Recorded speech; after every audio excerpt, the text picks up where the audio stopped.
동쪽에 두 거인이 동시에 멈추는 날, 가장 작은 나라가 아시아의 심장을 대신 뛰게 될 것이다. 그리스. 로빈슨이 마지막 기록에 남겼다는 이 한 문장은 오랫동안 의미를 알 수 없는 수수께끼로 남아 있었습니다. 그는 꿈속에서 세 개의 장면을 보았습니다. 도쿄의 시계들이 한순간 모두 멈추는 장면, 중국 해안의 거대한 공업, 도시에서 불빛이 차례로 꺼지는 장면, 그리고 먹구름에 뒤덮인 한반도, 남쪽에서 푸른 빛의 고리가 솟아오르는 장면이었습니다. 그런데 그보다 더 섬뜩한 것은 꿈의 마지막에 들려온 목소리였습니다. 오래된 질서는 전쟁으로 끝나지 않는다. 그것을 움직이던 체계가 더 이상 작동하지 않을 때 조용히 무너진다. 그가 본 그것은 일본과 중국의 완전한 붕괴가 아니었습니다. 세계를 지탱해온 동아시아의 산업과 공급망, 에너지와 기술의 균형이 한꺼번에 흔들리는 순간이었습니다. 그리고 그 혼란의 한가운데서 지금까지 늘 두강대국 사이에 끼어있던 대한민국이 뜻밖의 역할을 맡게 된다는 예고였습니다. 과연 그는 왜 한국을 지목했을까요? 무엇이 일본과 중국을 멈추게 하고 왜 그때 한국이 가장 먼저 움직이게 된다는 것일까요? 크리스 로빈슨은 영국에서 드림 디텍티브라는 별명으로 알려진 인물입니다. 그는 자신을 미래를 정확히 맞히는 예언가라고 주장하지 않았습니다. 다만 어린 시절부터 반복해서 나타나는 꿈의 장면을 날짜와 함께 기록했고, 시간이 지난 뒤 현실의 사건과 묘하게 겹치는 경우가 많았다고 말했습니다. 그의 꿈은 언제나 완성된 이야기가 아니었습니다. 불이 꺼진 도시 붉은 달, 멈춘 시계 물 위를 떠도는 컨테이너처럼 의미를 알 수 없는 상징이 먼저 나타났습니다. 그리고 현실에서 비슷한 사건이 벌어지기 시작할 때 비로소 그 상징들이 무엇을 가리키는지 드러났습니다. 로빈슨은 동아시아에 관한 꿈을 수년 동안 반복해서 기록했습니다. 특히 한국, 일본, 중국은 서로 분리된 세 나라가 아니라 하나의 거대한 기계 속에 맞물린 세계의 도미처럼 나타났습니다. 한쪽이 흔들리면 다른 두 나라가 영향을 받고 두 개가 동시에 멈추면 마지막 하나가 전체의 움직임을 대신해야 했습니다. 그가 일본을 상징하는 이미지로 본 것은 붉은 시계였습니다. 꿈속의 도쿄는 여전히 화려했습니다. 빌딩의 불빛은 켜져 있었고 거리에는 사람들이 가득했습니다. 하지만 모든 시계가 실제보다 조금씩 늦게 움직이고 있었습니다. 처음에는 몇 초에 불과했지만 시간이 지날수록 그 차이는 더 커졌습니다. 사람들은 바쁘게 걷고 있었지만 도시 전체는 보이지 않는 두에 빠진 듯 앞으로 나아가지 못했습니다. 로빈슨은 그 장면 아래 이렇게 적었습니다. 섬은 가라앉지 않는다. 다만 너무 오랫동안 같은 속도로 움직인 기계가 새로운 박자를 놓치기 시작한다. 이 상징은 일본의 갑작스러운 멸망이 아니라 수십 년간 쌓여온 구조적 피로를 가리키는 것으로 해석할 수 있습니다. 고령화는 빠르게 진행되고 노동인구는 줄어듭니다. 한때 세계를 지배했던 전자와 제조업은 여전히 강하지만 새로운 산업으로 전환하는 속도는 과거만큼 빠르지 않습니다. 오래된 인프라를 유지하는 비용은 커지고 지진과 태풍 같은 자연재해는 산업도시와 항만에 반복적으로 부담을 줍니다. 로빈슨의 꿈에서 붉은 시계가 완전히 멈춘 순간 바다 건너 수천 개의 공장에서도 경고등이 켜졌습니다. 일본만의 문제가 아니었습니다. 일본의 정밀 부품과 소재를 사용하는 한국과 중국, 미국과 유럽의 생산 라인까지 연쇄적으로 흔들렸습니다. 그러나 두 번째 장면은 더 거대했습니다. 로빈슨은 끝이 보이지 않는 중국의 공업도시에서 있었습니다. 높은 아파트와 공장, 굴뚝, 고속도로와 철도는 그대로였지만 아무런 소리도 들리지 않았습니다. 컨베이어 벨트는 멈췄고 항구의 크레인은 허공의 컨테이너를 매단 채 움직이지 않았습니다. 수많은 창문 가운데 절반은 어두웠고 대형 전광판에는 같은 문장이 반복되고 있었습니다. 너무 큰 힘은 스스로의 무게를 견디지 못할 수 있다. 중국이 가진 힘은 규모입니다. 거대한 인구, 넓은 시장, 압도적인 생산 능력과 물류망은 세계 경제의 핵심이 되었습니다. 하지만 규모가 커질수록 균형을 유지하는 일은 더 어려워집니다. 부동산과 지방부채, 지역 간 격차, 고령화, 에너지 수요, 수출 우존도와 같은 문제들은 서로 연결되어 있습니다. 로빈슨은 중국의 미래를 완전한 붕괴로 보지 않았습니다. 오히려 그는 중국이 너무 빠르게 달려온 결과 어느 순간 속도를 조절하지 않으면 안 되는 시기를 맞게 된다고 보았습니다. 그는 이렇게 썼습니다. 대륙은 쓰러지지 않는다. 다만 자신의 크기보다 더 큰 균형을 배워야 한다. 일본은 정교하지만 느려지고 있었고 중국은 거대하지만 무거워지고 있었습니다. 두 나라가 서로 다른 이유로 동시에 흔들릴 때 동아시아의 산업과 에너지, 물류를 누가 이어줄 것인가? 바로 그 질문 뒤에 세 번째 장면이 나타났습니다. 한반도였습니다. 거꾸로 말해 서울과 인천, 평택과 부산을 잇는 작은 빛들이 하나씩 켜졌습니다. 처음에는 매우 약했습니다.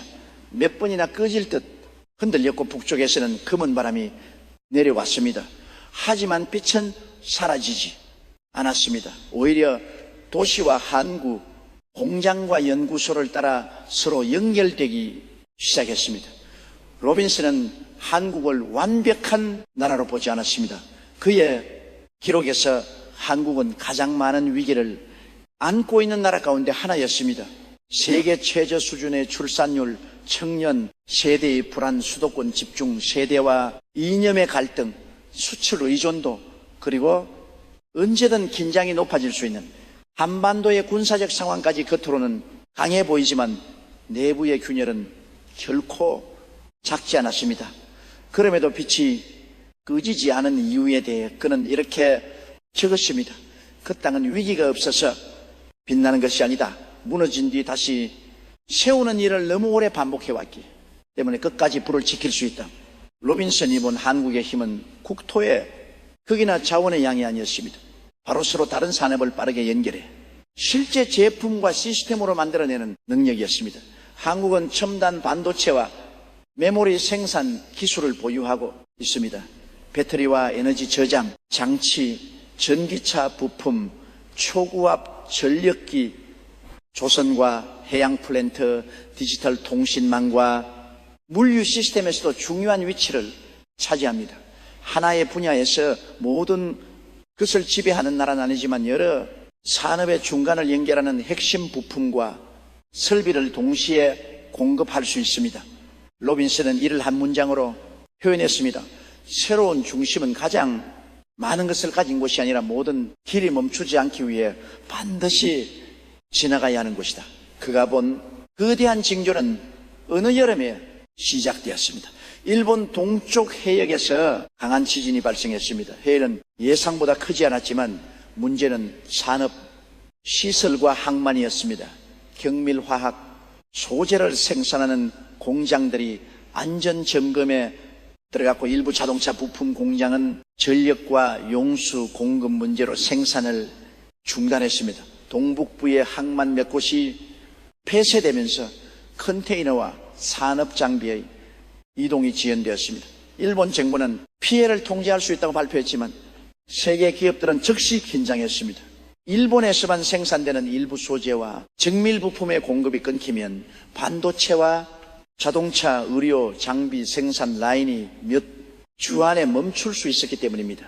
그런데 같은 시기 중국 남부와 동부에는 기록적인 폭염이 이어졌습니다. 냉방, 수요가 폭증했고 일부 지역의 수력, 발전량은 감소했습니다. 지방정부는 대형 공장의 전력 사용을 줄이라는 명령을 내렸고 몇몇 산업단지는 야간에만 생산 라인을 돌리기 시작했습니다. 항구에는 출항하지 못한 화물이 쌓였고 내륙에서는 원자재 운송이 늦어졌습니다. 일본의 부품 부족과 중국의 에너지 부족이 서로 맞물리면서 동아시아 전체의 공급망이 동시에 늘어졌습니다. 이것은 전쟁도 금융 붕괴도 아니었습니다. 그러나 더 위험할 수 있었습니다. 세계 경제는 어느 날 갑자기 무너지는 것이 아니라 작은 지연과 부족이 수천 개의 기업을 따라 퍼지며 멈추기 때문입니다. 바로 그때 한국이 움직이기 시작했습니다. 한국이 일본을 대신하거나 일본 전체를 구한 것은 아니었습니다. 그러나 끊어지려는 연결을 이어주는 데 필요한 능력을 가지고 있었습니다. 부산항과 방향항은 일본을 경유하던 일부 화물을 임시로 처리할 수 있도록 비상선석을 확대했습니다. 한국의 해운사들은 일본 서부의 항과 부산을 잇는 단거리 노선을 정편했고 긴급한 산업 부품과 의료 물자는 항공과 선박을 함께 사용하는 복합 분송 방식으로 이동했습니다. 한국 기업들은 일본 공장의 생산 중단으로 부족해진 일부 반도체 소재와 배터리 부품의 생산량을 늘렸습니다. 완전히 대체할 수 없는 품목은 일본 기업과 기술 자료를 공유해 한국 공장에서 임시 생산하는 방안이 추진되었습니다. 양국이 오랫동안 경쟁해온 산업에서 처음으로 재난 대응을 위한 공동 생산 체계가 가동된 것입니다.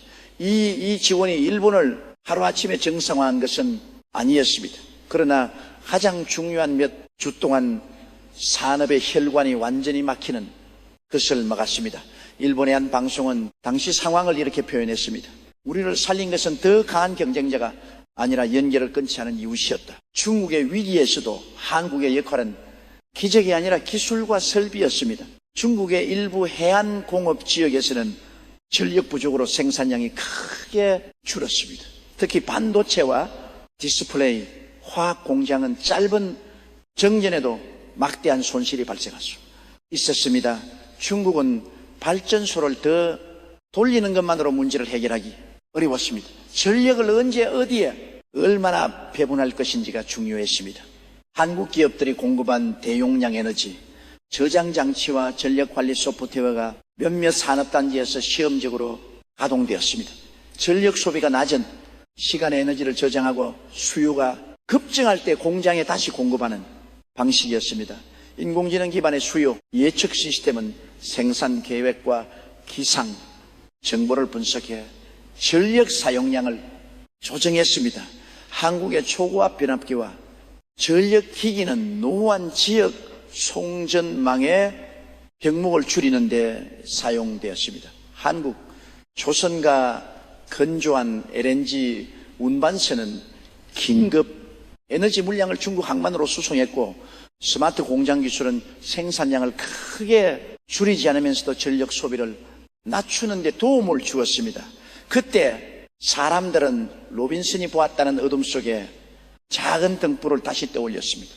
한국의 기술은 세계에서 가장 화려하거나 압도적이어서 선택된 것이 아니었습니다. 위기의 순간 즉시 적용할 수 있었고 필요한 장비를 실제로 대량 생산할 수 있었으며 항만과 선박, 공장과 데이터망을 하나의 시스템으로 묶을 수 있었기 때문에 선택되었습니다.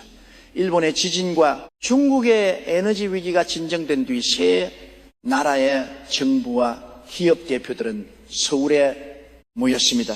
회담의 목적은 누가 승자이고 누가 패자인지를 결정하는 것이 아니었습니다. 다음 위기가 왔을 때 세 나라가 동시에 멈추는 일을 막는 것이었습니다. 서울회의에서는 반도체 소재와 핵심 부품의 공동 비축, 재난 발생 시 대체 항만과 운송선 운영 전력과 에너지 저장 장치의 상호 지원, 산업 데이터의 안전한 공유, 인공지능과 로봇을 활용한 재난 대응 체계가 논의되었습니다. 과거 같으면 민감한 기술과 공급망 정보를 서로 공개하는 일은 불가능했을 것입니다.